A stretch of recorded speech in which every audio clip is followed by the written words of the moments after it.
અને હવે વાત સુરતની કરીએ, જ્યાં વેપારીએ આપઘાત કરી લીધો હતો, જે કેસમાં હવે 2 લોકોની ધરપકડ કરવામાં આવી છે। પૂર્વ પત્ની સહિત 2 લોકોની પોલીસે ધરપકડ કરી છે।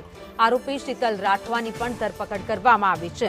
હાલમાં 2 આરોપીની ધરપકડ કરી પૂછપરછ કરવામાં આવશે। પૂછપરછ દરમિયાન કેટલાક મોટા ખુલાસા પણ થઈ શકે છે। તો આરોપી શીતલ રાઠવા અને મોનસીન મેમણની ધરપકડ કરાઈ છે। મૃતક જયદીપ સાટોડિયાએ આપઘાત કર્યો હતો। વધુ અપડેટ સાથે સંવાદદાતા આઝમ અમારી સાથે જોડાઈ ગયા છે। આઝમ, વેપારીની હત્યા કેસમાં 2ની ધરપકડ।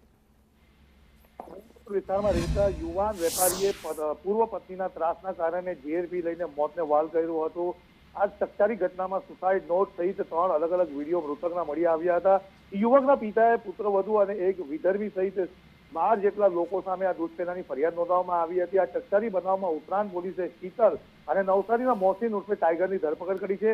બાકીના 10ને પકડવાના ચક્રો ગતિમાન કરવામાં આવ્યા છે। જી, આભાર માહિતી માટે।